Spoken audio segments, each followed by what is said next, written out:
I'm Ben McClintock from the Tree of Liberty Society, and we're here to present our presentation on behind the scenes of my book, Invasion, Volume 1, How the Conspiracy Infiltrated Your Community. The reason why I wrote this book and the reason why we focus so much on the fact that there's a conspiracy that is destroying our liberty is that if we don't understand that, we can't actually work to preserve liberty effectively. The prophet Moroni in Ether chapter 8 said that we need to suffer not that these murderous combinations shall get above us.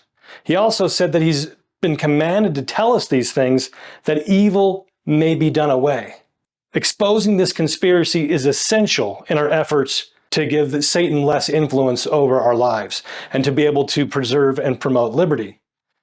If you go to treeoflibertysociety.org, this is a companion piece. There's an expansion of the presentation that a lot of you probably have already seen on the conspiracy in Utah.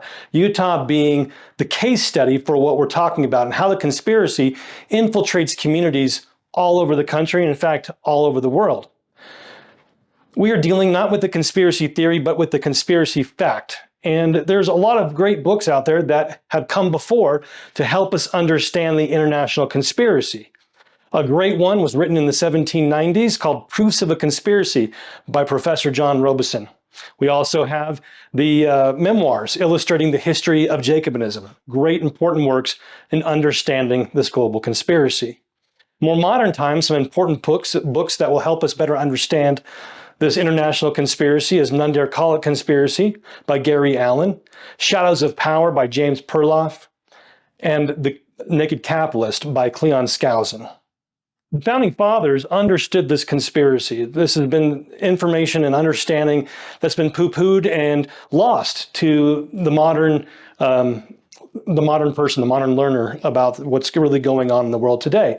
The Founding Fathers read those books, though. They read the Proofs of a Conspiracy. And in letters written to George Washington, he came back and he said, no one is more fully satisfied of this fact, that doctrine of the Illuminati and principles of Jacobinism have spread in the United States than I am. So he said, there's nobody more satisfied than this. He's like, yes, I am convinced. I know that this is happening. I understand this. And this is why I'm doing the things that I'm doing. And John Adams, he read the book, Proofs of a Conspiracy by Professor Robeson. He wrote a letter to his wife that said, that the goal of this conspiracy is to destroy and undermine religion has been the chief engine in the accomplishment of this mighty revolution of the Illuminati. You must read a work lately published called Proofs of a Conspiracy Against All the Religion and Governments of Europe by John Robeson. So what helped this book to get published that they read and the Founding Fathers were warning other people about and telling them to read and passing out the book to other people? Robeson's book was based on the papers of the Illuminati, founded by a man by the name of Adam Weishaupt. And the Illuminati was formed May 1st, 1776. And then the following year, he started to affiliate his organization with local Masonic lodges. And then in 1782, he took over other European lodges, started to expand his work. And then we see in 1784 that his courier was struck by lightning. So back then, you didn't just put a stamp on a letter and mail something, that you had private couriers that would deliver, especially if you were in an organization such as the Illuminati, to take your papers securely and take them somewhere else. And so their courier, carrying their papers from one location to another, he was, I believe, providentially struck by lightning. And so his papers were discovered. And Bulgarian authorities, in 1786, raided the Illuminati, and Weishaupt retreats, and he pretends to repent of the things that he's been doing to undermine religion and to build world government. So this conspiracy, the conspirators, they have a religious devotion. After the Illuminati was disbanded, they didn't just go away and said, oh my goodness, I just give up now. They just changed their name. They form other organizations. And one of those organizations called the Carbonari.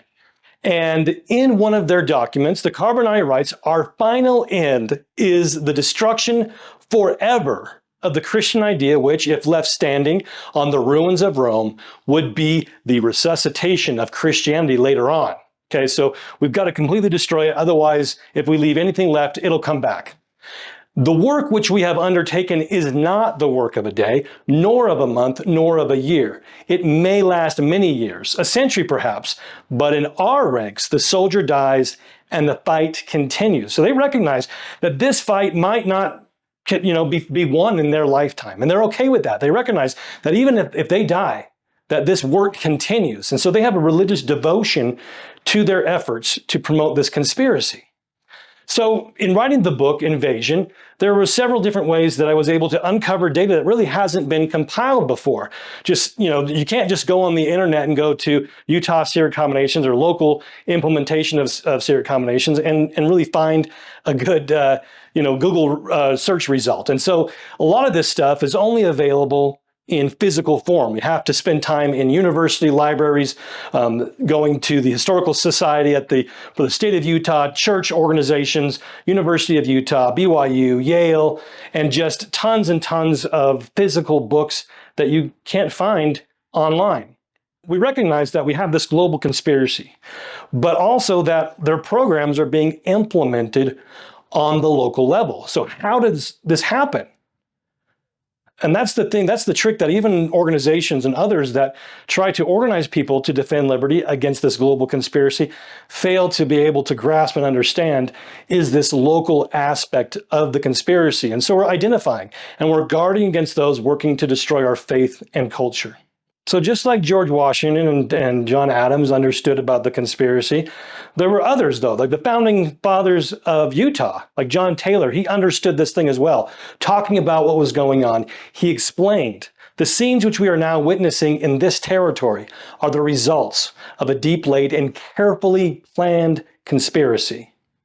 And this conspiracy started before we left the United States.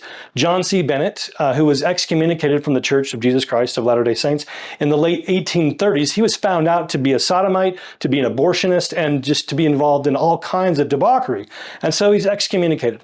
A few years later, a man by the name of James Strain, he joined the church in about 1843. At the death of the prophet Joseph Smith, he claimed to be the prophet's legal successor to the mantle of prophet. And we discovered at the archives of Yale University letters written to each other where they addressed each other as brothers in the Illuminati. James Strain says, receive thou the accolade by which I now create thee in Illuminati. And later on we see that that joining their efforts to undermine the legitimate authority of Brigham Young was joined by Sidney Rigdon, where they reject the Book of Abraham, they reject the temple ordinances, they reject eternal marriage, and they reject Brigham Young. And so these are the beginning efforts to introduce feminism into Mormonism and to introduce these things that are anti-family and anti-gospel into Mormonism that we see being even more prominent today. And so we look even further. We go back to, we go a little bit more forward when we come to Utah, and John Taylor's talking about this carefully planned conspiracy that is implementing these things that we see. A lot of these things happen from within, right? We've got James Strang, we've got John C. Bennett, you have all of these people. In Utah, we have a man by the name of William Godbey. William Godbey was a convert to the church in England, and when he came to the United States, he called himself a Robert Owen Mormon. Now, who is Robert Owen? Robert Owen was the father of modern communism. He was trained by Helena Blavatsky, who started the Lucifer Trust, which changed its name later on to the Lucius Trust, and the Theosophical Society, who is the organization to have the only approved prayer room at the United Nations. And Robert Owen also was the one that trained Karl Marx and Frederick Engels when they were starting to put forth their writings on communism, which later became the Communist Manifesto. And William Godbey, when he came here, he wanted to expand these things, and he wanted to bring metropolitan, and he wanted to bring globalism and worldliness into the gospel, rejecting the teachings that were going on of building the kingdom of God, of united order, and of being independent from the world. And this guy, he liked to engage in seances, and he was involved in table tapping and mediums to get him to to go along with this transfer and continuing on what the Illuminists of James Strain and John C. Bennett were involved in. And so he was excommunicated from the church for these things in 1869, and then he died August 1st, 1902. And in preparing for William Godbey's funeral, and in a talk that he wrote for the funeral, Heber J. Grant said that he never knew a more generous, bigger-hearted, or more faithful man. It's pretty interesting that this guy who knew the apostles, associated regularly with the apostles, felt that this man that was engaged in Robert Owen Mormonism was the most faithful man that he knew. And a lot of these things we don't know about our history. And George Orwell explained the most effective way to destroy people is to deny and obliterate their own understanding of their history. And this understanding of our history has been undermined and obliterated. We need to go back and understand these things so that we can take an effective and offensive approach to restoring lost liberty. So there are some key things. There's 3 key things that the conspiracy fears most, and they work to destroy whenever they're trying to take over a free society and to enslave it. So these things happened in Deseret, and what we see now is Utah, but this is how it's done in every free society. Okay, this is what every free society should do, is we need to have economic independence. We were taught to not merge with Babylon.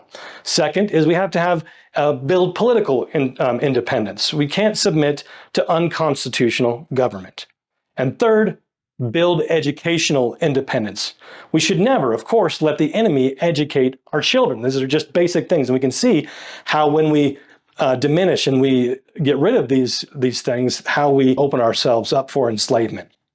So these are all following the same principles of natural law. We see Moses leading Israel out of Egypt. We see the founding fathers separating themselves from Great Britain, and the pioneers coming out west, following this same principle that we see in the scriptures. In the book of Nehemiah, we read, "And the seed of Israel separated themselves from all strangers, and stood and confessed their sins and the iniquities of their fathers." This idea of separation so that we can maintain correct principles is an essential thing, and something that all people that had built free societies understood and followed. We look at the Pilgrims doing the same thing. They recognized that they could not maintain their values with future generations if they stayed where they were. And so they had to flee and come to a separate place and separate themselves to be able to maintain those principles. This independence, this is something that the founding fathers taught. George Washington, in his farewell address, said, "It is our true policy to steer clear of permanent alliances with any portion of the foreign world." He knew that when you start to enter these alliances and these agreements with foreign nations, that you lose your political independence, your separation. We see in the Doctrine and Covenants, section 133, the Lord says the same thing, that we are supposed to keep ourselves separate. We read, "Go ye out of Babylon, be ye clean that bear the vessels of the Lord. Yea, verily I say unto you again, the time has come when the voice of the Lord is unto you. Go ye out of Babylon. Go ye out from among the nations, even from Babylon, from the midst of wickedness, which is spiritual Babylon." So we've been told over and over again to separate ourselves from those that will separate us from God and God's laws.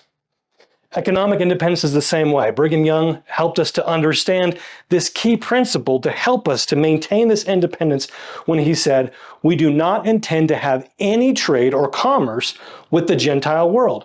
For so long as we buy of them, we are in a degree dependent upon them."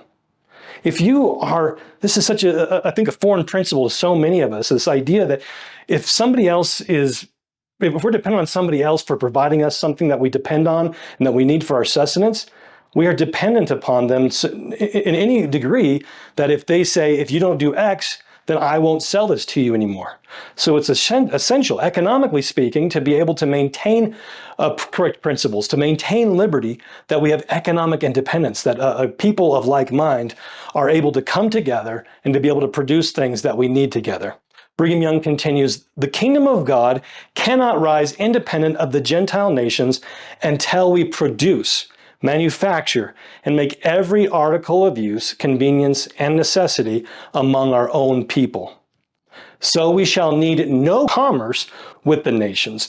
I am determined to cut every thread of this kind, and live free and independent, untrammeled by any of their detestable customs and practices." He recognized that even just trading with those different values of you, of depending on others to be able to provide you with the things that you need, affects and works to destroy your culture and your independence, which was so vital to them because they were, you see in all of these different cultures that I talked about, when you start to do that, they start to lose their independence. They start to lose their ability to provide for themselves, and they lose their liberty. One of the most prolific philosophers that the Founding Fathers looked to and quoted from is a man with a funny name, Samuel Pufendorf. He talked about the importance of political independence as well, which is what the Founding Fathers read and learned from to understand when they wrote the Declaration of Independence. Pufendorf states, quote, "Among those which join together to form a government in a country, it is absolutely requisite that there be a perfect consent and agreement concerning the use of the means of government.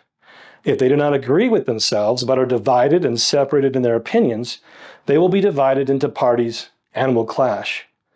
We see that in society today, even in states that are pretty, homogeneous on maybe they think that they're all conservative, or states that think they're all liberal.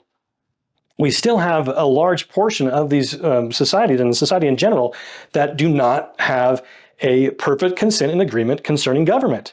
And so we see this natural law manifesting itself in these clashes and in this social unrest that we're seeing all over the place. They recognize this and they saw this. This is just like throwing up a ball in the air and knowing that it will fall. When we mix people together that have these core differences of views on how government is used, we are not a melting pot. We were never meant to be a melting pot. We were supposed to be in agreement on these principles. The Founding Fathers knew that if we were not in agreement, that we would lead to the clashes that we are seeing today. In fact, we look at these natural law principles in the Declaration of Independence. The Declaration of Independence says, "We hold these truths to be self-evident. They are obvious. There is no debate amongst honest individuals. That all men are created equal, but they are endowed by their Creator with certain unalienable rights. God gave us our rights. That among these rights that are given to us by God are life, liberty, and the pursuit of happiness. And that to secure these rights of life, liberty, and the pursuit of happiness, governments are instituted among men, deriving their just powers from the consent of the governed." So to protect these rights that God gave us, governments are formed, and the governments get their rights from the people. So this is the key fundamental understanding that government gets its authority from the people. So if the people don't have the right to do something, that means they can't give that right to the government. And so if the government is doing something that doesn't have the right to do, and you know that because you don't have the right to do it, then it is acting outside of the law. That whenever any form of government becomes destructive to these ends of protecting life, liberty, and property, it is the right of the people to alter or abolish that government and to institute new government. So if government starts to go beyond its delegated authority, if government starts to not protect your life, liberty, and property, it's your job, it's your duty. It is a natural, self-evident job and duty to alter or abolish that government. Okay, so I want to just recap these things. It's obvious that no matter what anybody else says, that we get our rights from God, and that some of those rights are life, liberty, and property. Government was created by people to protect, not give them their rights, right? The Bill of Rights says that we have the right to bear arms. That doesn't mean that the government has to provide everyone with guns. The First Amendment says that we have the government cannot infringe on our freedom of religion. That doesn't mean that the government has to steal from other people to build me a church. It just means that the government can't say you're not allowed to do that. They can't stop you from exercising your rights. They do not provide you with rights. They protect your rights, not give them to you. Next is government gets its authority, so permission to act from us, the people. So if I can't do something, I can't give that power to somebody else. And again, if the government does things that they're not allowed to do, no matter what, it is the job of the people to get rid of that government.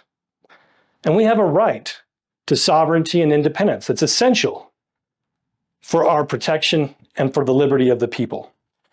And so there was a big effort to destroy that sovereignty as we were, as a people, declared it when we moved out west and left the United States.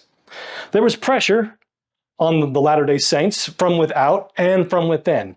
Look at the 1860s to see this pressure from the outside world. You had a governor that was imposed upon us. The United States said that the people of Utah were no longer politically independent.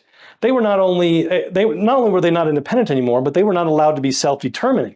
And they removed their ability to be able to have a governor that they chose. And the United States imposed a governor upon the people of Utah, one of those being this man, Alfred Cumming. And speaking to the legislature, the people of Utah, he said that the laws of Deseret were made in isolation without the federal government's oversight. And he says that you cannot expect a continuance of that isolation, which has characterized your early history. So new relations between us must occur. I urge you to appoint committees to prepare new laws suited for your re-entrance into the national system. So that's just you go to that original document you find on the Tree of Liberty Society.com website in the membership portal to read fully what he said. That's kind of a synopsis of it. But basically the idea is that, hey, you guys, when you were independent, you wrote these laws, and that's just not going to stand. Now that we're here to make sure that what you're doing is right, we're going to put together some new laws. And we see this happening on the international level as well. Internationalists in the Rockefeller family, Nelson Rockefeller, former vice president of the United States, governor of New York, wrote a book called The Future of Federalism on how to destroy local national independence and build a world federation, a world government.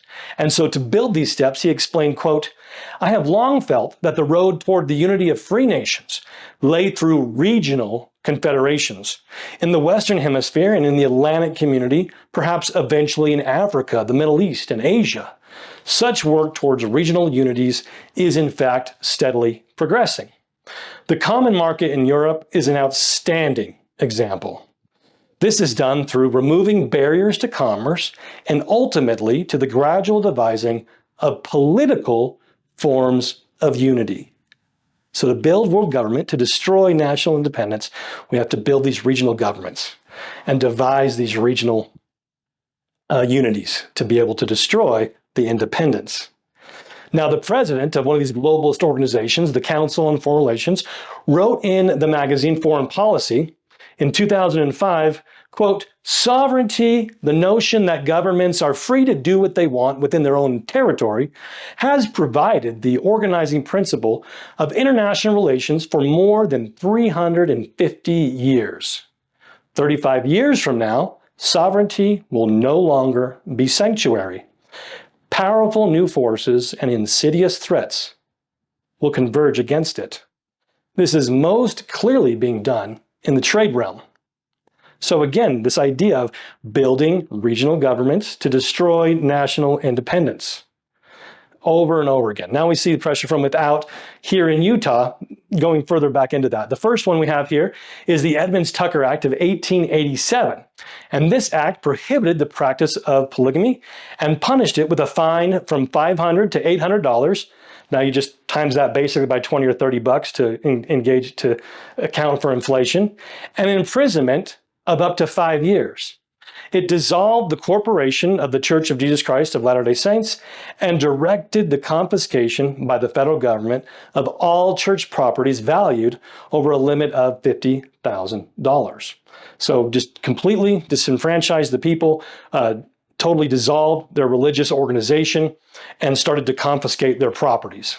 It also disenfranchised women who could have voted before since 1870, and it replaced local judges with federally appointed judges, again, taking away the people's autonomy and local independence. A couple years later, we had the Cullom-Strumbull bill that was introduced that to force the disenfranchisement of all Mormons, not just polygamists, both polygamists and non-polygamists alike. We also got this pressure from within, not just these bills and legislation and force from the outside world, but we see members of the church reacting to this pressure and writing letters to the president of the church. We have this anonymous letter, didn't want to state who he was, wrote to John Taylor in January of 1886, wherein he states, quote, why does not someone come to the front and save our people from division? Something should be done. By your course, you are not uniting the people, but you are setting one part of the polygamists who want to obey the laws of the land against those that will not obey them. You will do nothing for us. How in the name of God can you still claim to be a leader when you have ceased to be a leader, but instead become a divider? And so because the people were at odds and the people were arguing amongst each other and wanted to do different things, putting the blame on the leaders because the people were engaged in these things. And so people, they wanted to put this pressure on. They wanted to see what could they do legally, what could they get the church to do. And so we see in the Doctrine and Covenants, the current edition, the official Declaration 1, the Manifesto is written in September distributed and announced in September of 1890, ending the practice of plural marriage within the church. This same type of a manifesto, trying to get the church to abandon this principle, was first introduced in 1886. And it was presented to John Taylor to decide if he wanted to adopt it or what was going to be done with it. And so he presented this manifesto to the Lord, and at which time he received a revelation given to him that he could not submit to the government. Then a couple of years later, in 1888, another manifesto like that from 1890 was presented to the Quorum of the Twelve in the first presidency. And again, this manifesto was rejected. And Joseph F. Smith kind of gives us some insight of why the council, why the Quorum of 12 rejected that manifesto. He said, quote, "There is a point when we must not yield and then make concessions, or else we may expect to be whipped and scourged until we cannot help ourselves." So he was saying, if we give up now, then we're just going to give up again until we're to a point where there's nothing to give up. We're just going to be stuck in a position where we have to do whatever we're told. And then in 1889, Wilford Woodruff also receives a revelation telling him not, again, to concede to the government. And so they're seeking the will of the Lord because of this pressure, and they're being told over and over again not to. But then we have the Colum-Strumble Bill, that really kind of changes things. And so in April 1890, George Q. Cannon, a member of the 12 Apostles, goes to Washington, D.C.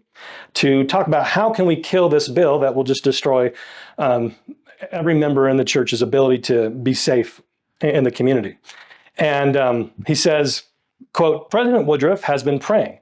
He thinks he sees some light. You are authorized to say that something will be done." And so in April of 1890, they're already considering a manifesto to end plural marriage within the church, and that he's telling Congress that, yes, we are going to do something. We're going to end this practice. So can you guys please kill this bill? And so they're able to, with this negotiation, they're able to kill the Colum-Strumble Bill to protect those members of the church that were not polygamists.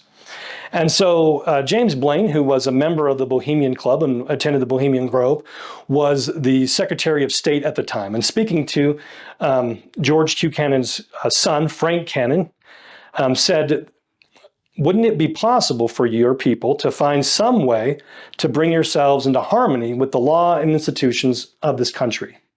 We'll help you this time, but nothing permanent can be done until you get into line." So he's saying, yeah, since you guys are promising this one thing, we're able to kill this bill, but until you get to a point where you're going to do whatever we say, we're going to keep going after you, just like Joseph F. Smith said. So you can see this importance of how when we give up our political independence, our economic independence, and we give up our educational independence, that we see how we give up our liberty and how we destroy a culture to be a completely different types of people than we were before when we started. So we need to make sure that we are a threat to democracy. We are a threat to the conspiracy. And so we look at how these things happened in Utah, how it's a case study for how it happens in every local community. In the 1860s, 1870s, we have what was called the Gentile League of Utah. And the Salt Lake Tribune was a part of this, was the organ of the anti-Mormon forces. And it wrote, this is in the improvement era in 1901, in 1872, a secret society, the Gentile League of Utah, was organized in Salt Lake City. Its object being to assist in the crusade and to break up Mormon theocracy. And so their whole role, their whole job of the Gentile League was to destroy the political independence of the people of Utah. And further on, we read that it is a secret society that was formed in 1872. And within its program, if the statements from its own people are to be relied upon, was the deliberate massacre of municipal officers and citizens. Okay, the secret society, its purpose was to massacre municipal officers and citizens. And this was not some fringe group. This was an organization made up of all of the leaders that we see being imposed on the people of Utah from the federal government, from Robert Newton Baskin to reverends to judges. In fact, Judge William Hayden explained that this is a federal judge, that if their program was interrupted, the streets of Salt Lake would be seen running down with blood. So again, they want to massacre, they will kill people if their programs to destroy our independence was opposed. And so we see this idea, this principle, where we have communists that are just in your face and they're violent, and then we have these Fabian socialists where they are slower and they are more friendly, and so they can get their process done one small step at a time, like the boiling frog approach. And so the Gentile League was just that, the communist in your face. And they said that this did not work because the saints, as they were opposed more forcefully, they stood together strongly. And so they realized that if they could get together and if they could just do the slow, methodical approach, they could maybe have more effect on the people of Utah to give up their independence. And so in 1883, a new organization was formed along these lines called the Alta Club. And according to its autobiography, it was formed for the stated purpose of allowing Gentiles, meaning non-Mormons, to build business relationships in a Mormon-dominated climate. Quote, it was just a social club which always stuck firmly to its original purpose of being social, and that it never took sides on any issue. It neither advocated nor opposed public causes. And so according to their biography, just right there, that part of it, they're just a social club, not involved in anything one way or the other. We're just a place for people to get together. Well, their writings seemed a lot like what we see with the Council on Foreign Relations, where they say they're just a nonpartisan think tank, but in other writings they say that they're there to push for global government. So we want to look a little bit deeper, and we see in the personal diary of Heber J. Grant, where when the state of Utah was having its constitutional convention to write its state constitution to enter the Union, John Henry Smith, one of the other apostles of the church, was sent to represent the church's positions at the church's interests at the convention. And John Henry Smith told Heber J. Grant that, quote, the Alta Club, having agreed to work against women's right to vote, and that they proposed to use their influence to defeat the Constitution if equal suffrage were made a part of it. So clearly, they do take a stand or a position on public causes, and they were very much involved in this. And in fact, as you read more in their own autobiography, they explain what their purpose is. And they say that the Alta Club played important roles in diminishing the bitterness of the conflict between the church and the world, the church and the government, to a point which permitted the territory to become a state and to function politically under the national system. So the people of Utah said, we're leaving because you guys are violating the law. You guys are not following the Constitution. You guys are violating our rights. So we're separating ourselves. Like the Declaration of Independence says, they recognized that natural right, and they're following that natural right that so many people in the past have done before, and we're leaving. And so it was the Alta Club's job was to make sure to get rid of this conflict between these two opposite sides, and to make sure that they brought the Latter-day Saints back into the system that they fled. And so we look at later on this role of how the conspiracy protects each other. You have J. Bracken Lee, who was the mayor of Salt Lake in the 1960s, and Cleon Skousen, who was the chief of police at the same time. J. Bracken Lee goes to Cleon Skousen and says, you and your vice squad are not allowed to go after the Alta Club. They are off limits. They're protecting each other in their crimes. In fact, if you go to the Alta Club website, they brag about the crimes that they were engaged in at different points in history. But Cleon Skousen did not do this. And in fact, there was one point where at a different club, Cleon Skousen broke up a gambling operation, illegal gambling operation that the mayor was at, and so he was fired. And so they are a part of organized crime. And in fact, because the membership of the Alta Club is made up of more of your upper class individuals, people in government and in business and in academia, they can't be seen kind of doing the dirty work of breaking people's legs and getting the more violent things done themselves. And so they subcontract that out to the underworld, the criminal world, the code word for the mafia. And in the autobiography of the Alta Club, they say that they had a contact with the underworld with a man of the nickname of Ed. And Ed's job was to be the liaison between the criminal world and the leadership of the Alta Club, the blue-collar criminal world versus the white-collar criminal world. And so Ed dies, and Ed's replacements come to the leadership of the Alta Club and say, hey, we want to continue this relationship, but if we're going to do this, we need a couple of things. We want the mayor. We want a religious leader to speak at Ed's funeral. We want the mayor to be there. We want the governor of Utah to be at Ed's funeral. And so the leaders of the Alta Club say, sure, we'll take care of that for you. No big deal. And so now we go to the 1980s, 1983. We have, which is 100 years after the formation of the Alta Club. A magazine, Town and Country magazine, interviews a man by the name of Ted Wilson. Ted Wilson in 1983 was the mayor of Salt Lake City. And Ted Wilson admits to Town and Country magazine that, quote, Utah has a power structure that is quite concentrated, and it tends to operate behind closed doors at the Alta Club. So this power structure meets in secret at the Alta Club. And Ted Wilson didn't just go away after leaving being the mayor of Salt Lake. He went on to today being the executive director of UCARE and the Southern Utah Wilderness Alliance, which are both tightly linked to United Nations Agenda 21. So he knew what he was talking about. And so the Alta Club, throughout these years of going from a new organization in 1883 to being the power structure, or the place where the power structure meets, to be able to implement their agenda, there are some steps that they do that. So we go to to 1887, and Caleb West, one of these governors imposed on us by the federal government, working with the Alta Club, worked to form the Salt Lake Chamber of Commerce to be able to merge the people of Utah with the anti-liberty loving people of the United States. Another gesture in the pursuit of pacification, which was supported by several Alta Club founders, was the organization of the Salt Lake Chamber of Commerce.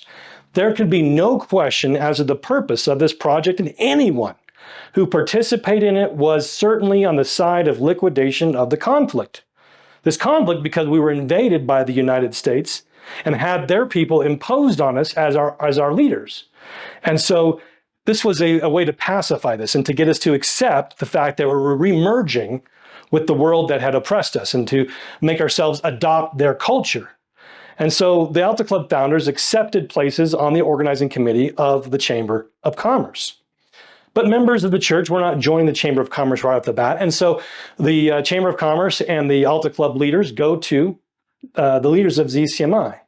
ZCMI being formed as a way for people to be able to, by the church, as a way to be able to get the things that they need without having to go to Gentile businesses.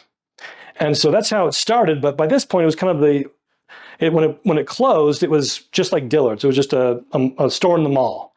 And so this was that transitionary period where the leaders of ZCMI were more interested in influence and money.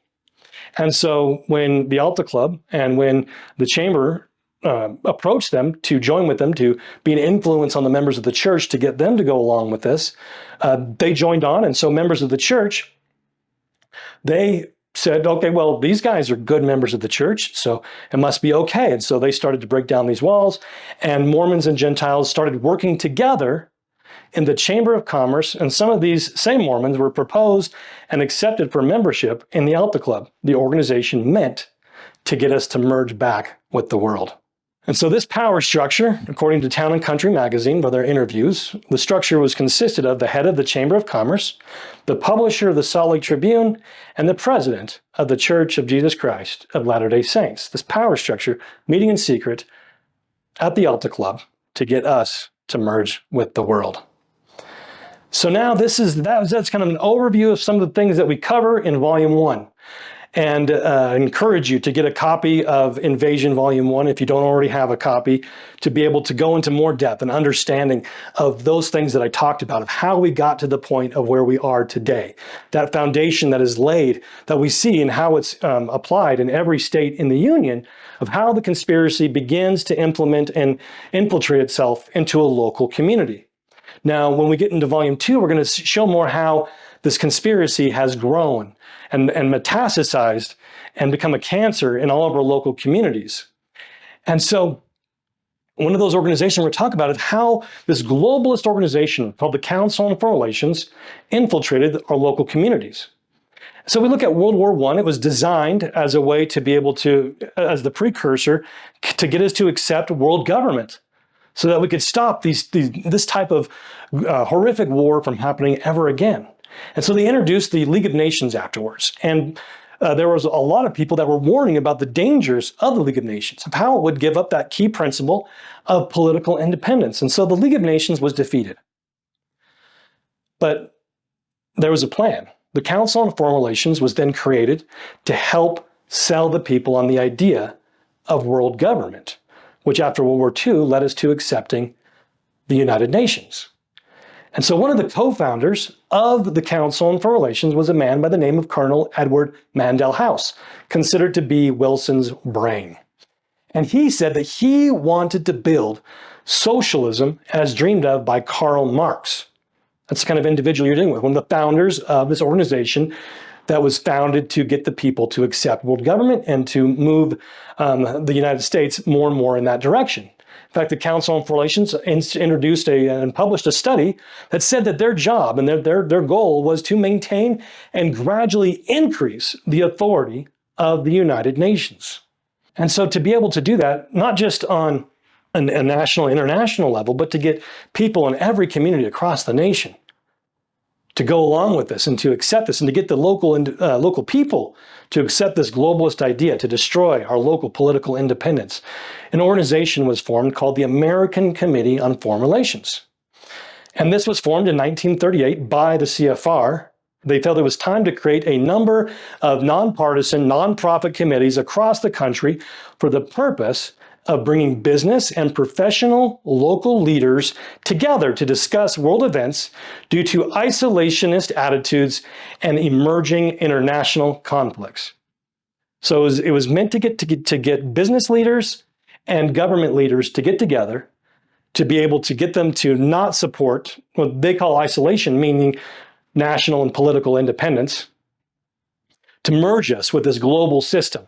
So they formed these local committees all across the country, mostly in states and communities that were in favor of national and local independence. And so they formed them in states like Idaho and Wyoming and Utah even. And here we see the Salt Lake Committee on Foreign Relations website. And they have meetings every single month to be able to help the local government and business community get together to see how they can get the local people on board to destroy local and national independence. And where would they meet every single month in the state of Utah? Nowhere but the Alta Club. So we see individuals that are the leaders. This is kind of like behind the scenes. Who are the puppet masters behind our elected officials that are moving us away from local independence, away from national independence, into an international United Nations-led government? And the organizations that they say here, you look at these websites at the University of Utah and at BYU, what are the local universities and their organizations that are helping to promote this? With BYU and their Kennedy Center and their pushing of the Black Lives Matter and the Council on Foreign Relations. And we have here at the state's own website where they register businesses, where the leaders of the local Council on Foreign Relations are registered. We can see who those individuals are. And we see here we have Dean Collinwood in Salt Lake City, who is a professor at Weber State University, who has written many books on globalism and promoting globalism. Another leader at the Council on Foreign Relations, we have David Deasley. His address right there, just a public record. Went out to his house to kind of see what kind of neighborhood was there. And on the way there to check things out, I found something else that was even more fascinating linked to the Council on Foreign Relations. You see here on this property where they have these, this is an individual's private residence. They have statues and supposed artwork. You look closer at this artwork, it's disgusting, it's creepy, it's body parts, and it's gore. And they have these statues that have eerie similarities to artwork and statues owned by John Podesta, who was a part of the Pizzagate scandals. And they're linked to sex trafficking and child trafficking. So what kind of individual owns this house? Is just some random guy in a more upper class neighborhood in Salt Lake City? John and Marcia Price, with a huge background in government, tons of different positions in government, as well as being a member of what? The Council on Foreign Relations. So who are some prominent examples of Utahns who have been members of the CFR? You have John Huntsman Jr., who was a member of the CFR, right up to becoming governor of the state of Utah, as well as Garrett W. Gong. John Huntsman has strong links to the New World Order. With 1993, he joined the Council on Foreign Relations.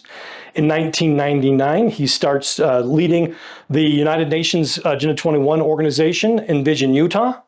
2007, he worked at supporting the freedom-destroying cap-and-trade legislation. He also backed forced healthcare mandates with Obamacare. 2008, he backed the $1 trillion bank bailouts. In 2009, he supported forcing the state to recognize sodomite marriages. 2012, he attended the Bilderberg Conference, big New World Order organization. In 2015, he joined the CFR-linked Atlantic Council, endorsed Mike Lee for Senate in 2015, and he was revealed in 2019 to be in Jeffrey Epstein's Little Black Book.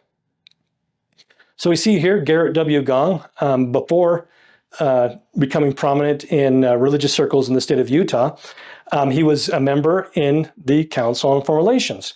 Here's their annual report from when he was listed as a member, which, as we see now, has been really scrubbed from the internet, very difficult to find. And we look at some of these pro-globalists books that Gong has written that back and support the Chinese communists and the atrocities that they have committed through China and the Soviet Union, China's Fourth Revolution, Empires and Civilizations, Remembering and Forgetting, Russia's Bermuda Triangle, The Beginning of History, and The Standard of Civilization. And in The Standard of Civilization, he kind of brags about and promotes this idea that efforts are now being made to enshrine demands for a new international economic order, a new international information order, and a new international cultural order within whatever legality United Nations resolutions proffer. Okay, an economic order, we're talking about economic independence, international information order, so we got to be able to control what people are learning and the culture and the media that they're consuming, and a new international culture order being implemented by the United Nations, this world government. So let's talk about another tentacle of this Hydra beast.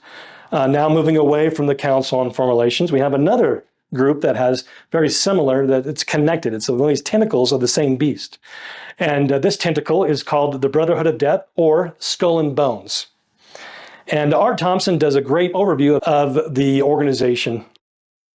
This week, we look at an organization that has played a major role in American society and politics, Skull and Bones. The official story is that Skull and Bones, or the Order, was started in 1832 primarily by William Huntington Russell, with the help of Alphonso Taft as Chapter 322 of a German secret society. The speculation is that the Order was the Illuminati, but no positive proof has been found that it was. Since Russell studied at the University of Berlin and Skull and Bones became known as the Brotherhood of Death, it is likely that it was part of the Totenbund, or Order of Death, itself a descendant of the Illuminati. A telling clue of their origin, even though circumstantial, is the use of the term the Order, just as the Illuminati was known. The other co-founder of Skull and Bones, Alphonso Taft, played out a more overt influence on America by the positions he held. He became the Secretary of War and the Attorney General in the Grant administration. He ran for governor of Ohio but lost the race over his desire to see the Bible eliminated from the public schools. Of course, Taft's son, William Howard Taft, who was also a member of Skull and Bones, became president. He played the leading role in the establishment of the National Chamber of Commerce, which today plays a dominant role in promoting foreign entanglements under the guise of free trade, all of which is using patient gradualism to destroy American sovereignty.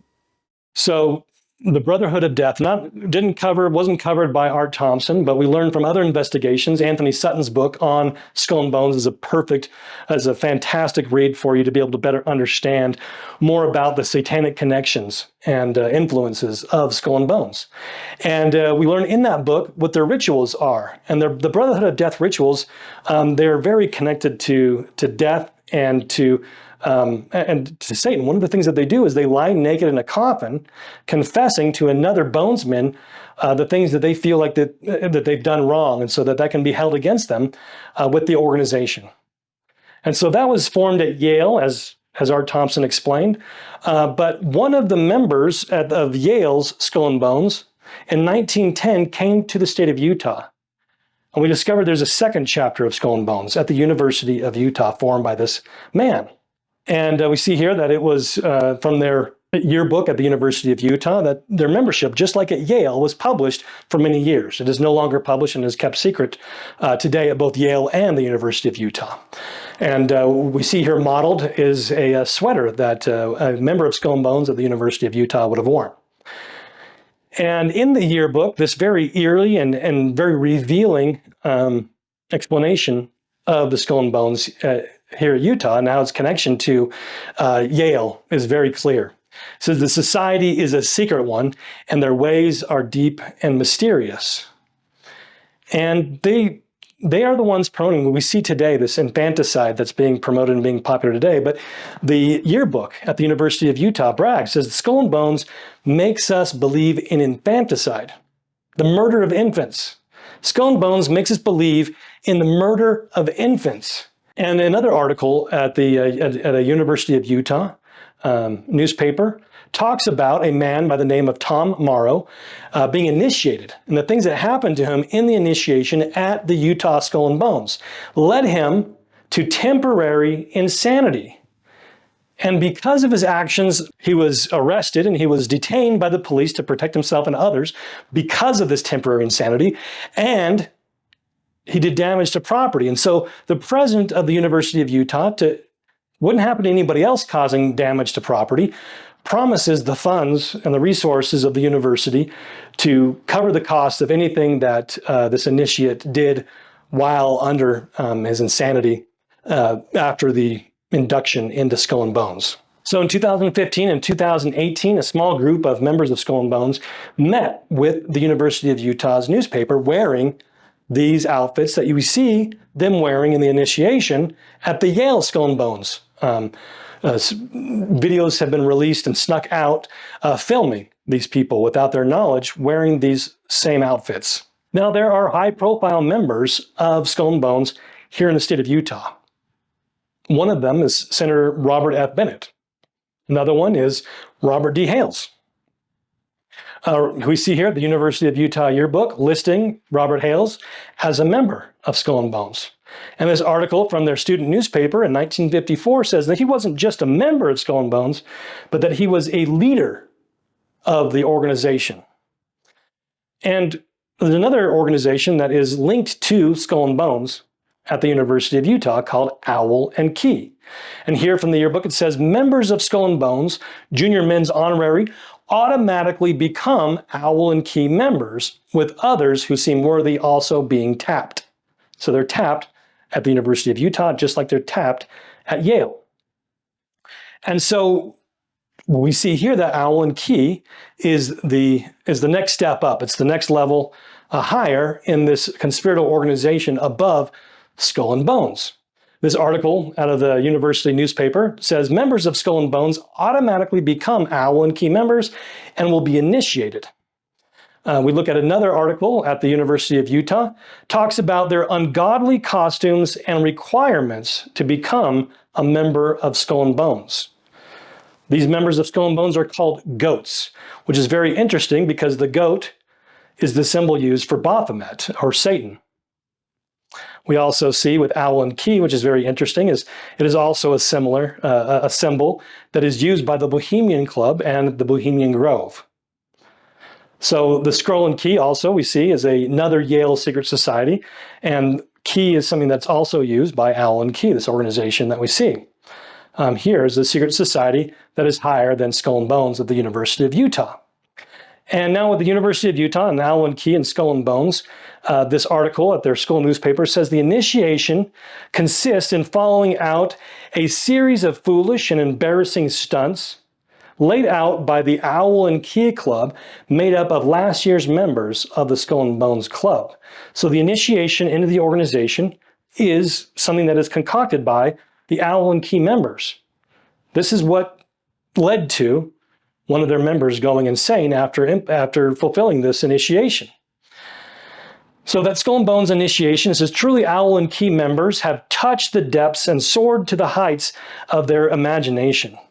Incoming aspirants to the Skull and Bones, that gateway to the mysterious Owl and Key, can breathe comfortably knowing that what mortal has endured, mortal can endure. Another article at the university paper talks about Sky B, which is another nickname for Skull and Bones. Electees await induction ceremony. 12 candidates will complete goathood, again, the link to goats. Skull and Bones on Thursday, they will be inducted into the organization by members of Owl and Key. New Sky B will feat parent clan. So linking Owl and Key, again, to Skull and Bones. So we have Russell Nelson, who's listed as a member of Owl and Key, and in Russell M. Nelson's autobiography, he talks about being a member of Skull and Bones, and so he was a member of both. Another member was Marvin J. Ashton, Wallace R. Bennett, U.S. Senator, Robert F. Bennett, also a senator, Frank Moss, another senator. Just like with Skull and Bones, these people become and lead into prominent positions of power. Robert D. Hales, Hugh W. Pinnock, LDS Area 70 for 23 years, chairman of fellow bonesman Wallace R. Bennett Senate campaign. So they work together and they support each other. Bruce Jenkins, who is a federal judge and a U.S. senator, Vernon Romney, who is the attorney general, and John Thomas Green, who is a federal judge, and again, Russell M. Nelson of the Church of Jesus Christ of Latter-day Saints. So now we have the Council on Foreign Relations, we have Skull and Bones, and there's another tentacle to this beast called the Alfalfa Club, which is different than the Alta Club. And Mitt Romney is tied to this Alfalfa Club. Mainstream corporate news, KSL, has a main headline about this secret society, the Alfalfa Club, saying Romney is president of a secret society in Washington. Mitt Romney has been named the president of the Alfalfa Club. He has been a member of the secret society, which includes politicians, business leaders, and billionaires since 2015. So this is in 2019. Romney takes over from another Massachusetts politician, John Kerry, who was a member of Skull and Bones. So what is the Alfalfa Club? Very difficult to find really any information. So just kind of looking at what does Wikipedia say about the Alfalfa Club. See if we can find some sources, do some internet searches to find out what is the Alfalfa Club. So if you look at this says their only purpose of the Alfalfa Club was to celebrate the birthday of a Confederate general. A Confederate general, okay?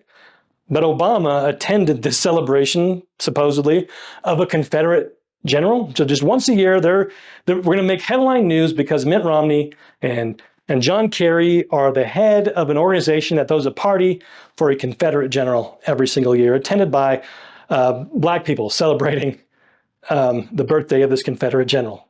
Didn't make a whole lot of sense. And so just on the surface, I wanted to dig a little bit deeper. Why would this be a big deal? Why would it be a secret society if we know that their whole purpose is just for a birthday party? How is it a secret society if that's what it's really all about? If you look at it, they're limited to elites in government, academia, and business. The organization is by invitation only. So the Skull and Bones member, John Kerry, was invited to be a member. Mitt Romney was invited to be a member. And membership is limited to 200 members at a time.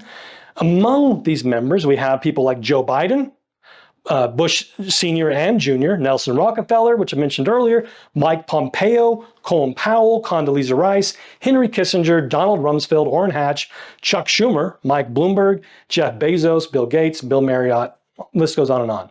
And so new members can only come on when an old member dies. This is an organization you don't apply to be a part of. You get called.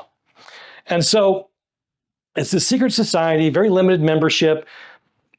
Is it really just about celebrating a Confederate general's birthday? I didn't think so. And so, but I did find one article online that was referencing their biography, their autobiography about what their history was, what they were all about. But the autobiography wasn't available anywhere. It wasn't on archive, wasn't available to buy on any kind of bookstore website for any price. But we had one of our members of the Tree of Liberty Society find that book. There was a library, I think it was in Pennsylvania, a university library that had a copy. And so we were able to get a copy of the book and to be able to see what it is that they believe about themselves. What is this secret society that none of these articles talked about, or about what they really believed about themselves?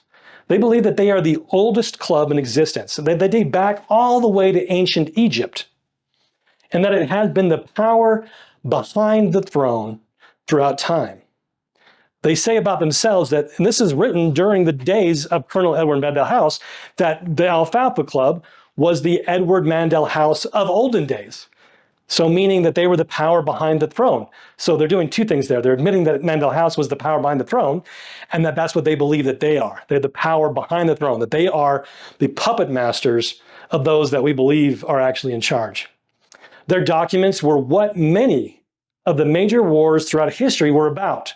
And whomever had control won the wars. So they believe that these wars that have been fought throughout time were actually about gaining control of the Alfalfa Club's documents, these secrets that they have, the secret history, the secret knowledge that they have that gives them power. And that they put into place the leaders of ancient societies all over the world throughout time. And that their records are what Germany, when this book was written, was fighting out for during World War I to gain power. You look here, right here in the book, it says that it was the Colonel Edward Mandell House of olden days. So we have to understand this conspiracy that we've been talking about. We see these people that are Republicans and Democrats.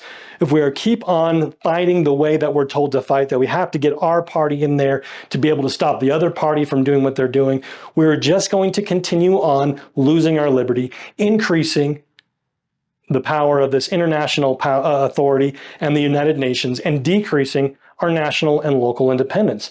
We have to understand this conspiracy so that evil may be done away. It is not just good enough to be the most informed person in the concentration camp. I don't want to be the guy just going around saying, when all this tyranny is fully implemented, telling everybody, I told you so. We are still in the concentration camp when that happens. We have to use this knowledge to be able to take effective action to restore lost liberty. As the Apostle James states, that we have to be doers of the word and not hearers only. Because if we do that, then we are deceiving our own selves. The Founding Fathers were in a very similar situation that we face today, with a tyrannical government increasing its power and decreasing the independence of the people every single day. Samuel Adams got together with 8 of his friends, and he formed an organization called the Loyal Nine, which later on became the Committees of Safety and the Sons of Liberty. And in a letter that was sent to him from a fellow patriot, he was explaining that the people of their time, he wanted to help them understand the principles of liberty, not just the issues. They wanted to understand principles so that when a new issue came up, they knew if it was bad or good without being told. They could identify it themselves, but other patriots were complaining to him, saying that, no, that's going to take too long. We can't do that, and that the people are dead, and that the dead cannot be raised without a miracle. But Samuel Adams said, no, we have to teach them the principles so that they can be self-governing.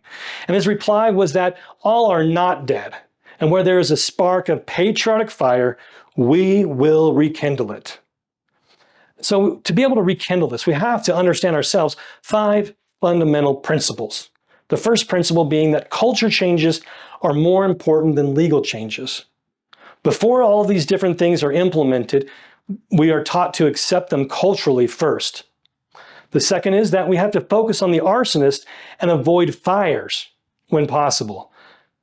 If we're out there saying, okay, yes, abortion, we got to stop abortion, we got to stop taxes, these are the things we got to stop, and we're ignoring the fact that there is somebody starting these fires, there is going to be an infinite amount of fires that we will always be fighting. We have to go after the arsonist. Focus on that. Don't get distracted. Don't play the game of whack-a-mole where we're just going after each thing. We have to focus on the fact that there is an arsonist.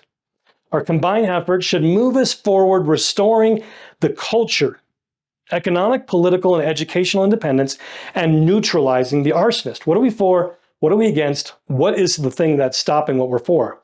And we have to go on the offense. We can't just say, okay, we're just going to wait for them to come after us and stop each next thing that comes on, waiting for the legislature session and say, oh, there's a new bill coming along. We need to go on the offense, saying all of these things you've done before that we've kind of become used to, we're not accepting anymore. They're illegal. We're going on the offense. We're not doing that anymore. We're not going along with it anymore. We understand who you are. We understand what organizations you're a part of and what their goals are, and we're not listening to you anymore. You are illegitimate. You are violating your oath of office. You are violating our life, liberty, and property. And so you are illegitimate, and it is our job to ignore you and to set up a government that will protect our life, liberty, and property. And then we have to unite with others. We cannot be lone rangers saying, I'm an independent person. We have to find those people to protect our life, liberty, and property that we can gather together with, to be able to go on the offensive and be effective in preserving lost liberty. We have to change our paradigm. Too often today, we are stuck on this 50 to 100-year idea that government comes first, that to protect our rights, we have to beg the government for it. We have to vote for the right guy. Otherwise, we won't have our liberty. Even though we've only got, 2 votes out of 100 in the Senate, and we've got 4 votes out of 435 in the House.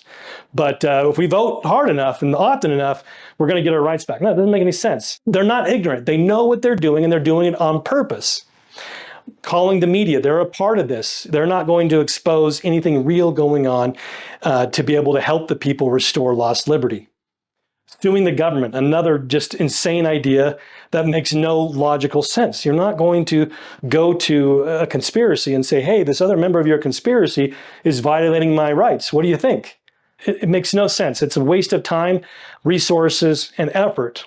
These are all blasphemous as well, because they're saying that your rights don't exist. You can't exercise your rights unless someone else gives them to you. It is self-evident, as the Declaration of Independence says, that our rights come from God. And so if we look to government as the dispenser of rights, we're saying we don't believe our rights come from God.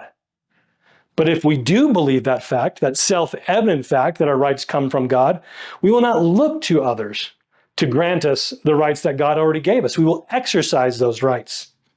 We will claim and use our rights, this permission that God has already given us, nullifying the illegal actions of government, and defend those rights if challenged through building understanding, gathering people together that are of like mind that can defend each other and assert our God-given rights. If we do not change this paradigm, we will continue to lose. Let me give you an example that happened in the 1840s to a man by the name of Joseph Smith. He was a prisoner of a local sheriff, and he said that we, Sheriff Reynolds and Joseph Smith, started for Ottawa and stopped for the night. The sheriff of Lee County came to my assistance and slept by me that night, and in the morning, certain men wished to see me, but I was not allowed to see them. The news of my arrival had hastily circulated about the neighborhood, and very early in the morning, the largest room in the hotel was filled with citizens who were anxious to hear me preach and requested me to address them. So Joseph Smith is the prisoner of the sheriff. He's going through this town, and the people in the town wanted to hear him speak. The sheriff, pointing to Joseph, said, I wish you to understand this man is my prisoner, and I want you should disperse. You must not gather here in this way. And then, upon which an aged gentleman who was lame, so had a bum leg and carried a large hickory walking stick, advanced towards the sheriff, bringing his hickory upon the floor and said, You damned infernal puke, we'll learn you to come here and interrupt gentlemen. Sit down there, pointing to a very low chair, and sit still. Don't open your head until General Smith gets through talking. You cannot kidnap men here if you do in Missouri. And if you attempt it here, there's a committee in this grove that will sit on your case. And sir, it is the highest tribunal in the United States. As from its decision, there is no appeal. He exercised his rights. He didn't say, we just need to wait for the next election. We can elect a sheriff that's going to give us our rights. He claimed his rights. He went against the sheriff and said, no, you're not allowed to do what you're doing, and we're going to stop you right here, right now. What did the sheriff do? He actually, because of the culture, the understanding of the people, knew who this man was. And the sheriff, no doubt aware of that person addressing him was the head of a committee who had prevented the settlers on the public domain from being imposed upon by land speculators, sat down in silence while I addressed the assembly for an hour and a half. They did not put up with the illegal actions of government. They asserted their rights and they moved forward because they knew that their rights came from God. We, the people, taking our rights back is the only solution. There are some people out there that think, well, things just got to get worse until the Savior can come and fix this problem. I want you to know that that's not the case. That is a lie designed to get good Christians out of the battle, to get you silenced, to allow evil to continue unchallenged. John Taylor explained, but if Zion is never built, the Lord will never come, for he must have a people and a place to come to. We have to have a people that are building Zion, people that will not allow the conspiracy to be among them, people that will stand up and say, no, we are politically independent. We are not going to put up with the illegal actions of an illegal government. We are not going to mix ourselves. We are not going to be dependent on others for our economic prosperity. We're not going to allow others to educate our children. We are going to build a free and independent society. And that will be a people that the Lord can return to. We need to take back that lost ground. So we encourage you to join with us to help us take back that lost ground by becoming a member of Tree of Liberty Society. Every single week we gather together online and we have weekly training where we go over more in depth an issue on the principles of liberty or something the conspiracy, better understand the conspiracy or what they're up to today and then what we need to be doing about it. We have a membership portal where our trainings are recorded and put so you can watch previous trainings, as well as key documents that we have in our books, as well as other important research material to build your understanding. Being a member of the Tree of Liberty Society means you're supporting independent journalism and a network of activists that will take back lost liberty. If you want to support this we water those things that we want to grow. And by becoming a member and a supporter of Tree of Liberty Society, you're saying you want the Tree of Liberty Society to grow. So where do you start? We encourage you to go to treeoflibertysociety.com and click on that Learn button.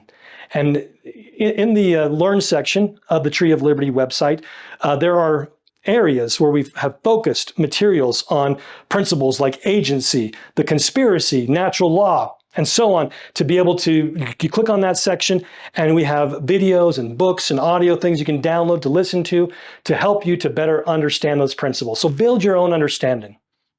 Go to Tree of Liberty Society and become a member today. Be the worst global citizen you can be and support national and local independence. Again, please go to treeoflibertysociety.com today and become a member. I'm Ben McClintock from the Tree of Liberty Society, and I hope to see you soon.